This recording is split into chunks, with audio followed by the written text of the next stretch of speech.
What up, DBI? Riz here, and welcome to probably another highly anticipated session where we are going to sit down and talk about roleplay and the roleplay tiers. Now, before we get started, I would like to mention that this roleplay is sponsored in part by Castle Blackley, where currently we are having the Yuletide Rendomus event. We are in day one officially after last night's opening ceremonies, and we invite all of you who are watching, listening, or enjoying this content to join us on Castle Blackley. Blackley, come join us. You may die, you may not, but if you meet with Zofu, you're probably going to die. Now, back to the video. Hi, everybody. So I know you guys have been kind of enjoying these videos, and we wanted to just keep it moving along. Today, we're going to talk about two more, Tier 4 and Tier 5 of the roleplay system. As always, we're going to go over what's listed on the World Anvil, my personal view, what kind of slots and ability that you will have access to, and what that kind of means for the roleplay and the roleplay setting. So, let's get right into it. So we talked about Tier 3 last time. That's where you hit your first transformation state, but what about going beyond? What about going into the realm of Tier 4? Now, before I read what's on the page here, there's a quote, and it's not going to be word for word, but it's from one of my favorite animes of all time, probably in my top 2 of all time, right behind Dragon Ball Z. And it's from a little anime called Hajime no Ippo.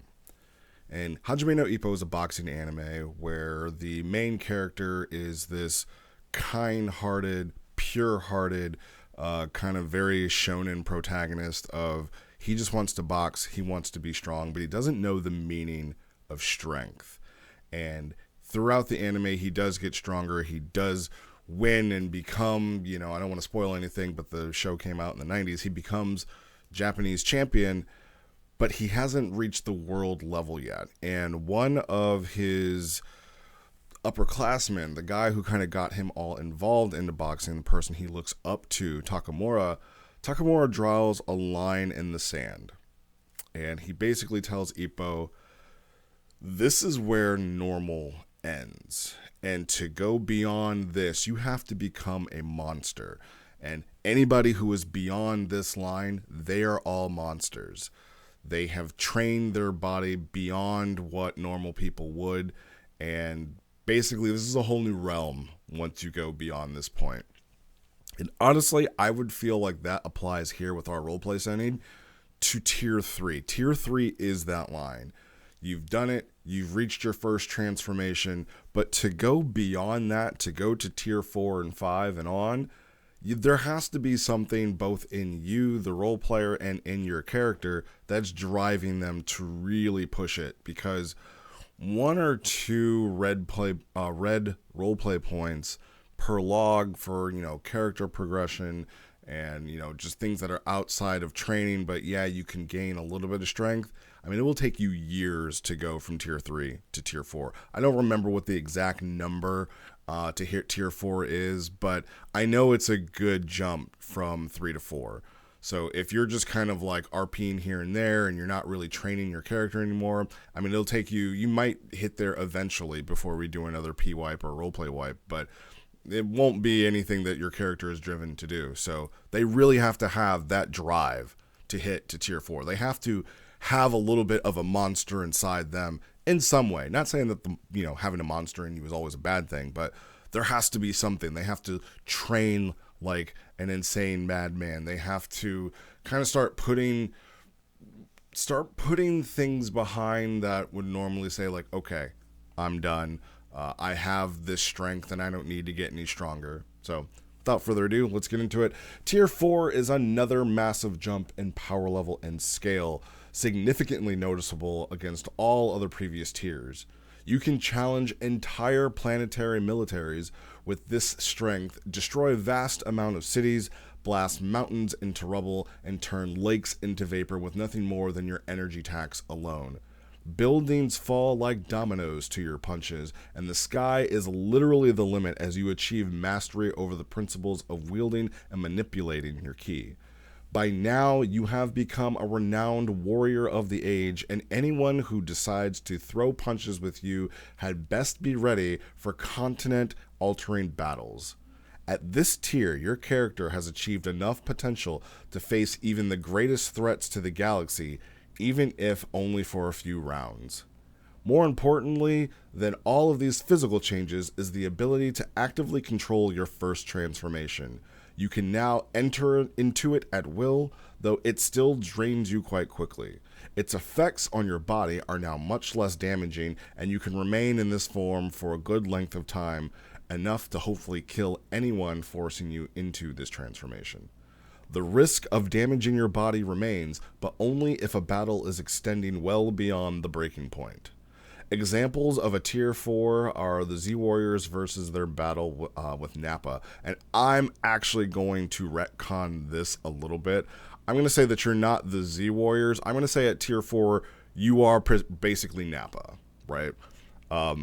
You are Nappa, and I would say like Nappa versus the Z Fighters would be a tier 4 versus tier 2. I would say it's that level of difference, especially if they have transformed.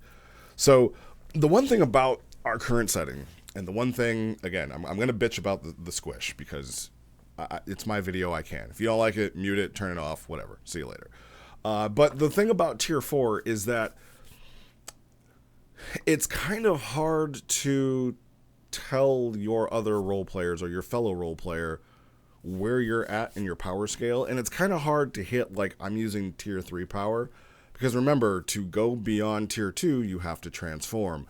But if you transform, you're getting closer to tier 4. So there's kind of this nebulous interpretation, which I've always kind of said, like, when Nova transforms, she goes instantly into tier 4. She doesn't have I'm going to transform into a Super Saiyan, but I'm not going to be using my full power. Like, she just goes right there. I don't know how Indon portrays it, because I don't really think Indon has, in combat, used his transformation. But I do remember that he did the one log where he was kind of going through and making his generators and making his money, and I do believe that he kind of stated that though he transformed, he wasn't going full power, so maybe right there he's in the tier 3-ish range. But that's kind of where you get to, again, be nebulous. You can say, like, all right, yes, my character is going beyond what the regular power scale of everybody else is, because again, tier 2 is where it all kind of starts. That's where everybody's the same. So it's like, I've gone beyond that. Are they going all the way up to where they are to tier 4, or are they going down to tier 3? You can kind of play with that a little bit. And then as far as ability slots, by tier 4, you should have, there we are. By tier 4, you should have right up here 6 mastery slots and 1 transformation slot. And then you get all of these freebies, and then you also get split form. Split form, I don't know if we've ever really talked about how it works, but essentially, yes, it does like divide you, right? So if you are a tier 4 character and you use split form, you're effectively 2 tier 2s. If you go even further beyond that, then you're however many tier 3s or however many that. Ultimately, you're still fighting at your same full strength. It's just that full strength is divided. So you have for free a ton of abilities by now, not to mention, your racial abilities that are also going in there and your master slots. So yeah, by tier 4, you pretty much are a well-versed individual. You are a very strong individual. And I would say this would be like the first of like, okay, this person exudes power. Everybody is a supernatural being at tier 2, right? Tier 3, it's like you're a supernatural being and you're a little bit beyond. Like, you have this loose cannon inside of you that when you let it out, it makes you very dangerous. But now at tier 4, like, you have mastered that danger and can tap into it at will. And that's where it's like, whoa, okay, like, you just have to be careful around this person. Honestly, I'll say someone like Fusion at tier 4 will be a nightmare. Because I like Nova, I don't see him ever like holding back. at all. And whatever it is that drives him, and I Fusen is a character that I'm just expecting and waiting for him to hit tier 3 and to show us his transformation.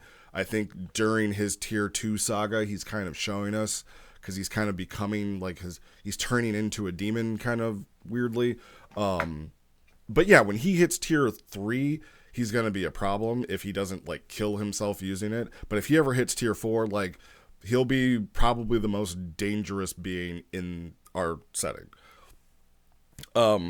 Like just hands down, like the most dangerous being in our setting, because at any given moment, I could see Fusen just going full Nappa, wiping everybody out. It would suck narratively, right? Because everybody would be dead, but I could see that.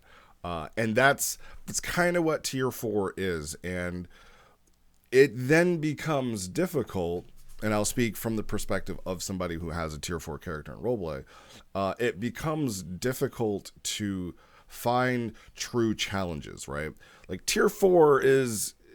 It's the tier 3 is like end game of normal, and tier 4 is like the beginning of new game plus, we'll basically say, where you've beat the game and now you're trying the game again on a harder difficulty. And I really would say tier 4 is like that beginning, because now what are you doing? You're trying to get to your next transformation in tier 5.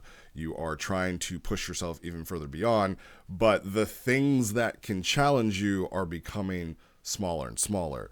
That's when you have to really go into a level of mastery, right?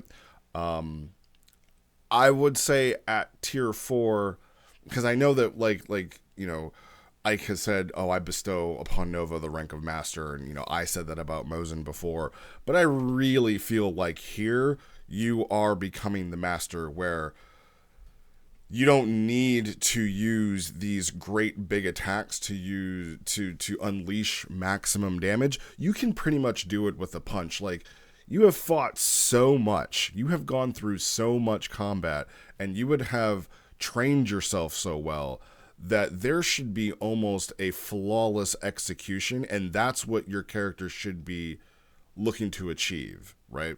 And whatever kind of style they are, if they are a true martial artist, they should be looking to have, and I hate to use Jiren, but almost like a Jiren level of control, to where all he has to do is punch you and it's going to feel like you got hit with a charged final flash, right?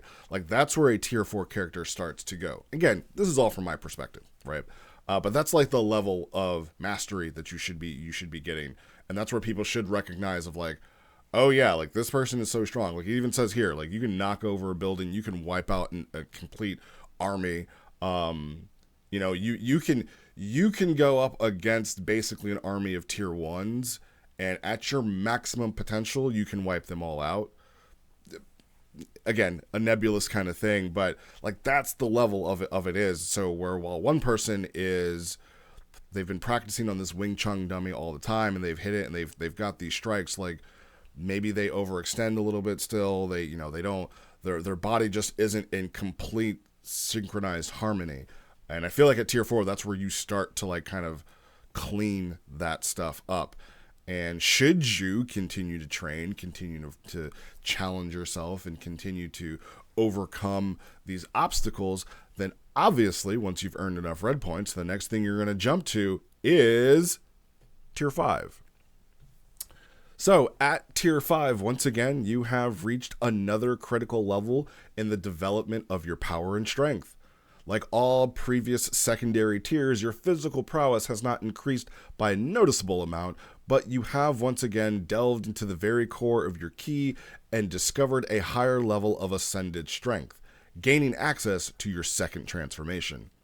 Like the first transformation, your new form is unbelievably unstable, enough to again rip your body apart at the seams, but the power it bestows is absolutely legendary and nigh unstoppable to even an army of lower level ascended warriors.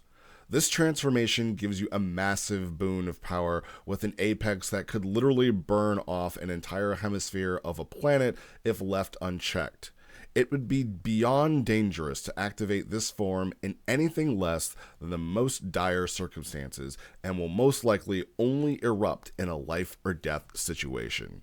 Examples of tier 5 would be the battle between Goku and Vegeta. I want to agree with that. I would like to say that it's Goku and Vegeta. I would push it a little bit beyond, and I would say that at tier 5, you're basically Goku and Vegeta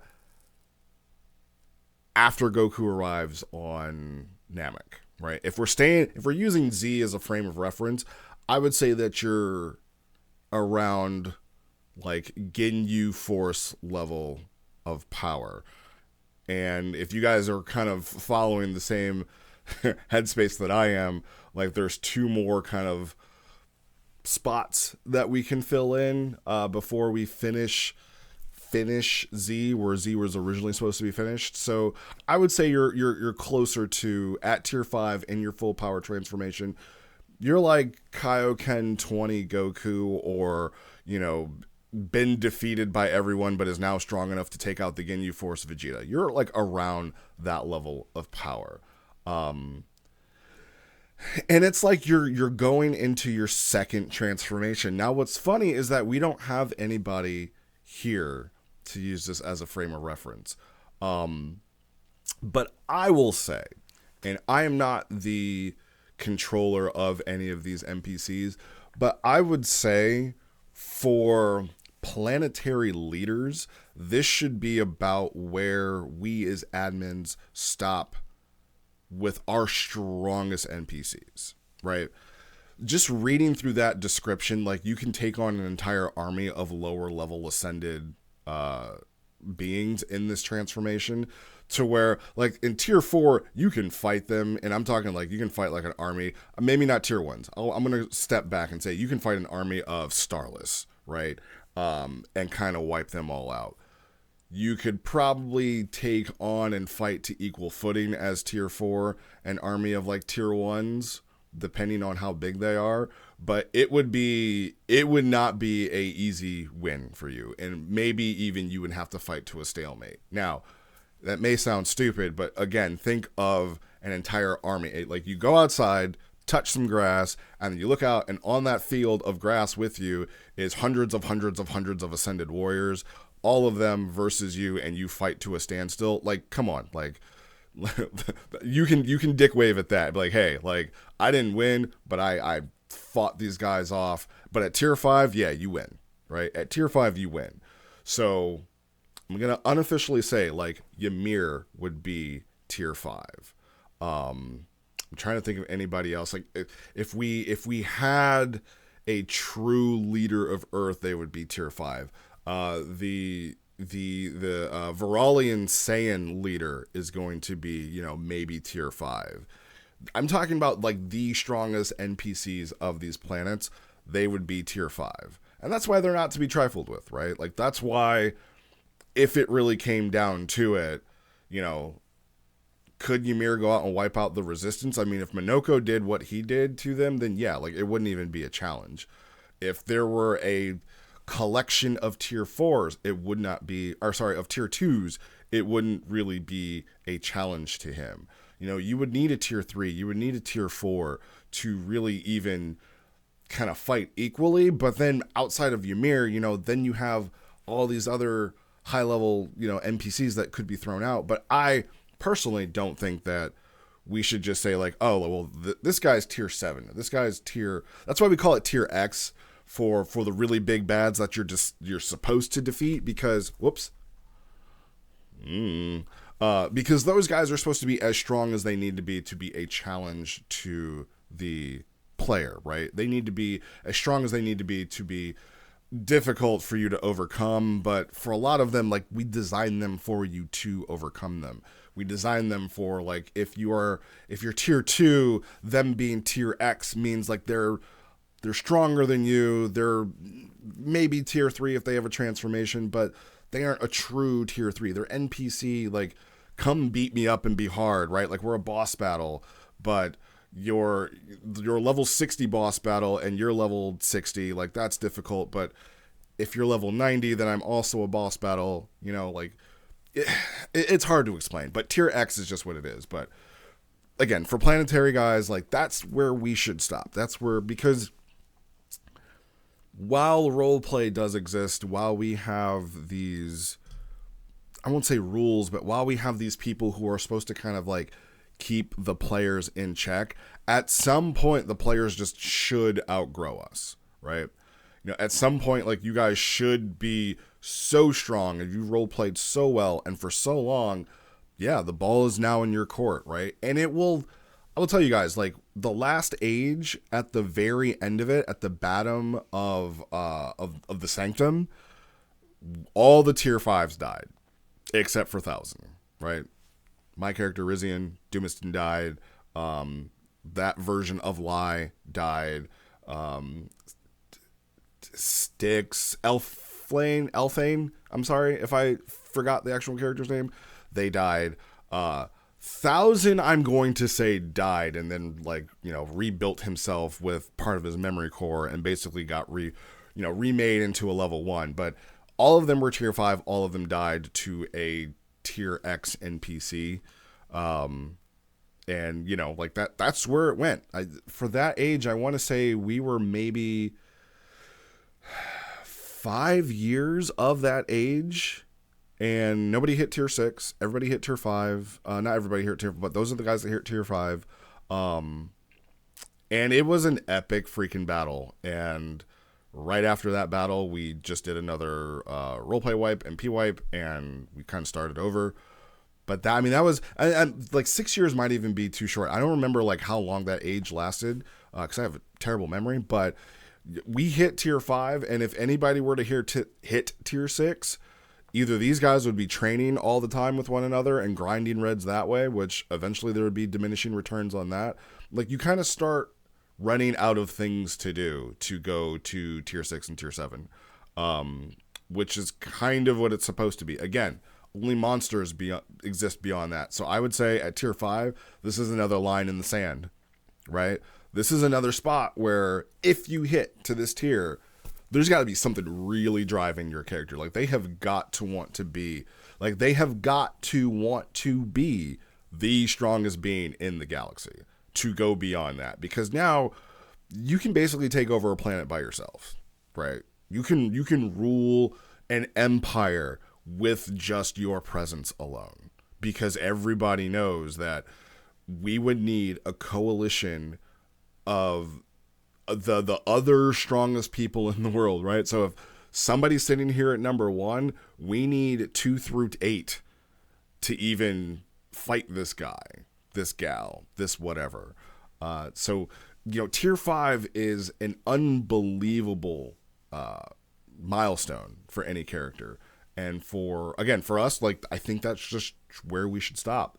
For our NPCs. And as far as skills are concerned, you get Energy Buster, which, if I were to guess, I would say Energy Buster would be like a big kind of bomb attack that would explode. So not quite Death Ball, but maybe like Big Bang Attack, right? Like, you just get Big Bang Attack. You get a big finisher at tier 5 that could do damn near planetary destruction. Like, you won't blow up a planet, but, you know, continent level destruction just in this one attack. So tier 5,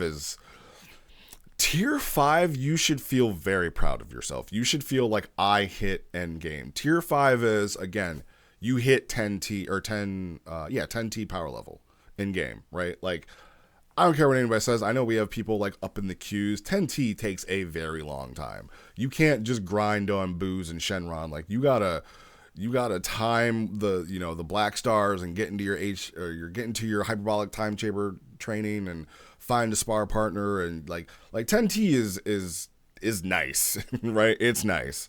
But it, again, takes a monster inside of you to grind out beyond that. You gotta really love them numbers. You gotta really love them numbers to go beyond that. Same thing for tier 5. You gotta really want it, and your characters gotta really want it. They have probably like lost and replaced limbs. They've probably died once or twice, if you've hit tier 5, like, you have gone through some shit to hit tier 5, and you deserve it. Like, you deserve that. Like, I know, like, we say, like, oh, everybody should be around the same power level. Nah, like, if there's somebody talking strange to you, and you're tier 5 and they're like tier 2, even tier 3, you deserve the right to just knock them the F out and put them in their place. Like, I don't care what anybody says. Like, you deserve that right, to just go into form, and here, right, like, going into your first transformation should be so easy at this point. Like, it's almost your base form at that point to go into your first transformation, to say, like, I'm beyond tier 2 right now. I'm maybe going into 4, and if you push me to 5, you're dead. Like that's the level of a threat you are to everybody. So we can't let Zofu hit tier 5. We just can't do it, or we are all going to die. But come to Castle Blackley, though. We're having eggnog tonight. So that has been my time. I appreciate you guys watching. As always, I am Riz. You are you. I appreciate you for your time, and I will see you next time.